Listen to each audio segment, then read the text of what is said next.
Hi and hello everybody. आज की इस वीडियो में हम पढ़ने वाले हैं पॉवर्टी एज ए चैलेंज के कॉजेज ऑफ पॉवर्टी।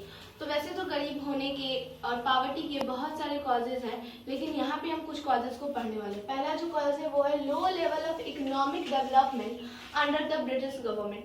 तो ब्रिटिशर्स की जब सरकार थी तो हमारे देश में इकोनॉमिक डेवलपमेंट जो है वो बहुत कम हुआ था। उनकी गंदी गंदी पॉलिसीज ने, बैड पॉलिसीज ने हमारे एक तरह से ट्रेडिशन को खत्म करने की कोशिश की थी। उन्होंने इंडस्ट्रियलाइजेशन लाई, और इंडस्ट्रियलाइजेशन लाया तो हमारे यहाँ के जो हाथ से काम करने वाले वर्कर्स थे, अब उनके पास कुछ काम नहीं था क्योंकि सारे काम मशीन्स कर रहे थे। लो रेट ऑफ ग्रोथ हो गया था 1980 तक। हम बिल्कुल 1947 में आजाद हो गए थे, लेकिन 1980 तक हम एक तरह से उस गरीबी से जो इन लोगों ने करके गए थे इन लोगों ने, उससे हम एक तरह से और जूझ रहे थे, और हमें उससे उभरने में कम से कम 1980 तक का टाइम लग गया। तो आई होप इतना आपको क्लियर हो गया होगा। अब इसका रिजल्ट ये हुआ कि जॉब अपॉर्चुनिटीज बहुत कम थी, लेस जॉब अपॉर्चुनिटीज थी, तो इनकम का ग्रोथ भी कम होता था।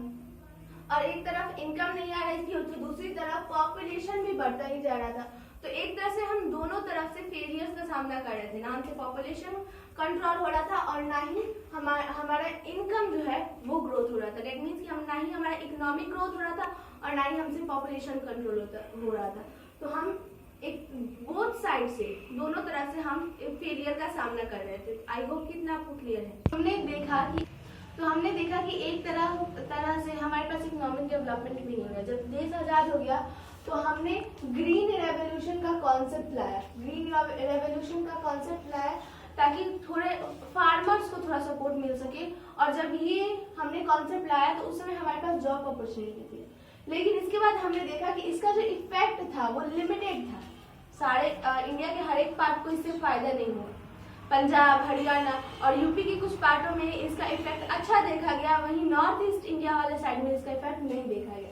तो फिर हमने इंडस्ट्रियलाइजेशन पे भी काम किया, लेकिन इंडस्ट्री में भी वही लोग काम करेंगे जो स्किल्ड होंगे। जो अनस्किल्ड लेबर है वो तो पॉवर्टी हटा नहीं पाएंगे ना, तो ये भी काम नहीं हुआ।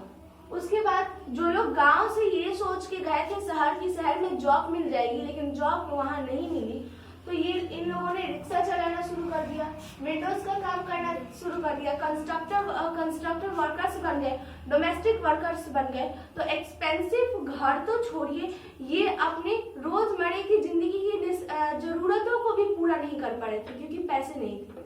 तो ये भी पॉवर्टी का एक कॉज है। अगला जो फैक्टर है वो है इनकम इनइक्वालिटी। हमारे कंट्री में क्या है, कोई लोग जो है जो बहुत अमीर है और कुछ लोग हैं जो बहुत गरीब है। कई लोग ऐसे हैं जिनका जो है मंथ के एंड में पैसे आते हैं, तो कई लोग ऐसे हैं कि उन्हें पैसे नहीं आते हैं। तो ये जो है ये भी एक मेजर फैक्टर है। अगला जो रीजन है वो है अनइक्वल लैंड डिस्ट्रीब्यूशन। जो कि कभी क्या कहीं इनफैक्ट इंडिया में कई जगह जो होता है कि कुछ लोग ऐसे होते हैं जिनके पास खूब सारा लैंड होता है और कुछ लोग होते हैं जिनके पास लैंड ही नहीं होता। इनके अलावा भी और बहुत सारे फैक्टर्स हैं, जैसे कि social, cultural and economic factors भी है। फॉर एग्जाम्पल, अगर मैं किसी एक पर्टिकुलर रिलीजन को मानती हूँ तो मैं चाहूंगी कि उसमें जितने भी सेरेमनी हो उन सबको मैं करूँ। जैसे कि शादी, अब शादी तो गरीब लोग भी करते हैं, तो वो लोग क्या करते हैं कि शादी करने में अपने लाइफ की पूरी सेविंग्स भी लगा देते हैं।